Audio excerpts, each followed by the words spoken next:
to say thank you for that beautiful and wonderful introduction. I truly appreciate that. I try to live by it almost every single day. Mark holds me accountable. He calls me about 9 o'clock in the morning, usually, and pray with me to start the day. So I appreciate you so much, Mark. And thank you so much to all of our Rotary friends, you guys. I'm honored to have this opportunity to do a presentation today on civil rights. So we're going to get right into it. I'm going to go ahead. Mark, can I share my screen? Yes, sir. All right. Here we go.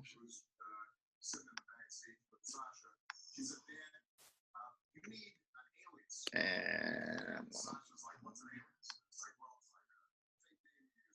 hit the wrong button.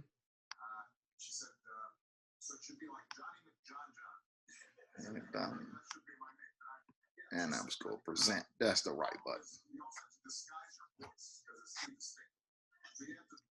All right, everybody. I'm Gerald Givens, president of the Raleigh-Apex NAACP, and today I am going to give you a presentation on civil rights.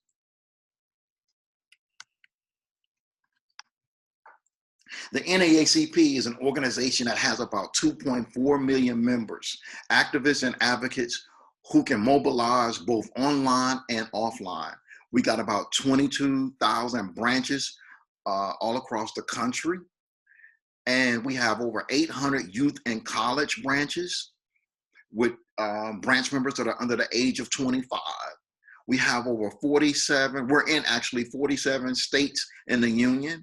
We have over 1.3 million followers on Instagram, 500,000 followers on Twitter, 650,000 followers on Facebook, and our organization is 111 years old. We are the oldest, the biggest, and the baddest civil rights organization in the nation and in the world. Our mission is to secure the political, educational, social, and economic equality of rights in order to eliminate race-based discrimination and ensure the health and well-being of all persons. Before you can protect your civil rights, you must recognize and know what they are. Civil rights are an expansive and significant set of rights that are designed to protect individuals from unfair treatment. They are the rights of individuals to receive equal treatment and to be free from unfair treatment or discrimination in a number of settings, including education, employment, housing, public accommodations, and more, and based on certain legally protected characteristics. In our organization, we have a legal redress committee, and that committee usually consists of lawyers and community leaders who are pretty much familiar with civil rights law, and they help people throughout our community with being able to make sure that their rights are protected. So what are civil rights? Equality for all people, regardless of race, sex, age, disability, national origin, religion, or certain other characteristics. Recently here, since COVID-19 pretty much hit, we are seeing a lot of discrimination cases based on sex. I would say right now, about 85% of the legal redress cases that we have right now deal with women who are well educated, who are sharp and really aggressive and looking for upward mobility. And right now they're struggling in a lot of different industries. So where do civil rights come from? Age Discrimination Act of 1975 prohibits discrimination on the basis of age and programs and activities that receive federal assistance, such as educational programs, health services, housing, welfare, food stamps, and rehabilitation programs. This act is really important because there were times when folks like my grandfather, who came back from World War II, after he came back, he couldn't receive some of the exact same benefits that other white soldiers, sailors, airmen, and Marines could, just because of the color of his skin.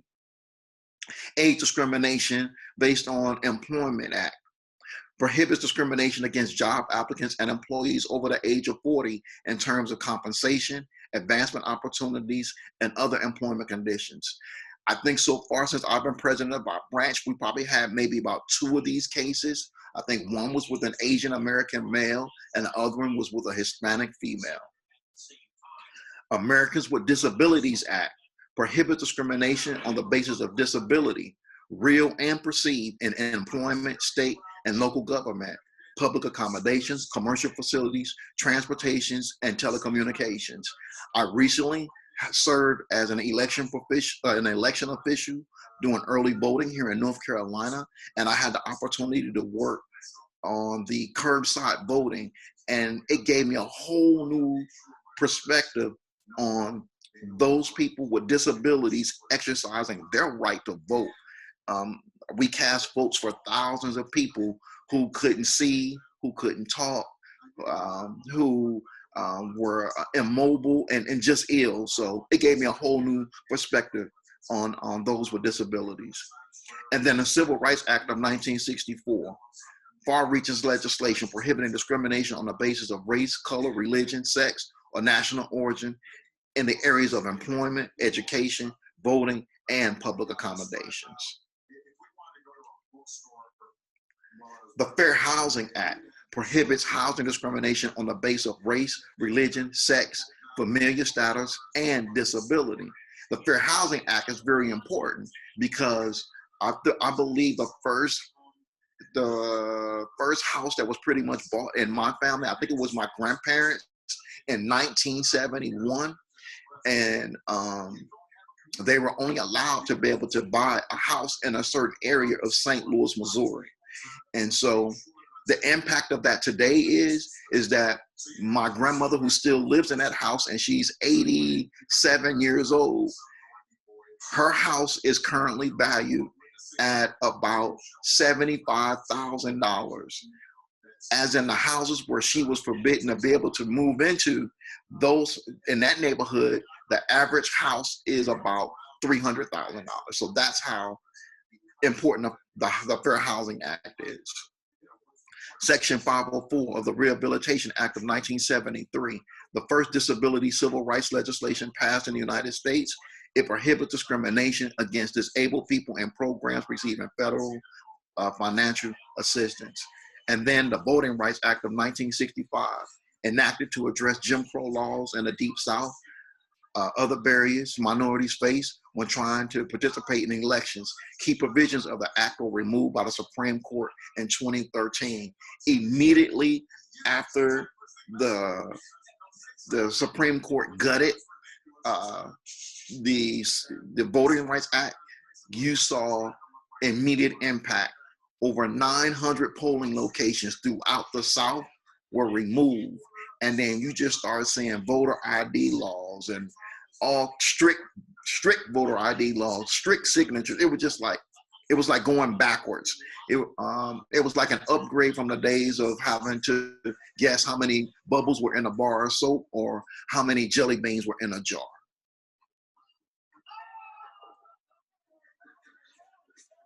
That's me there with Congressman John Lewis, my man. I've met him in his office and in DC several times. I got pictures of me there in his office with him. But in this picture right here, this is the last time that I saw John Lewis. We both were in Washington, DC at the Icon Talks event, and John Lewis was being given an award.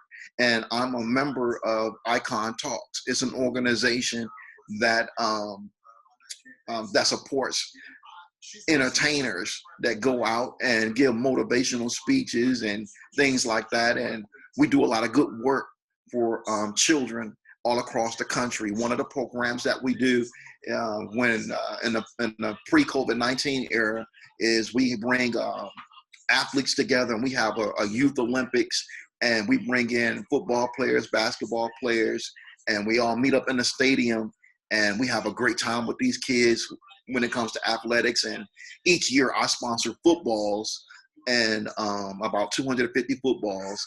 And at the end of the event, the kids get a signed football with all of the different Super Bowl winners and World Series winners and stuff like that that attend that event. On the picture on the right-hand side, that's me rendering my final salute to Congressman Lewis. That was a very, very humbling moment. I wasn't planning to go to Washington, D.C.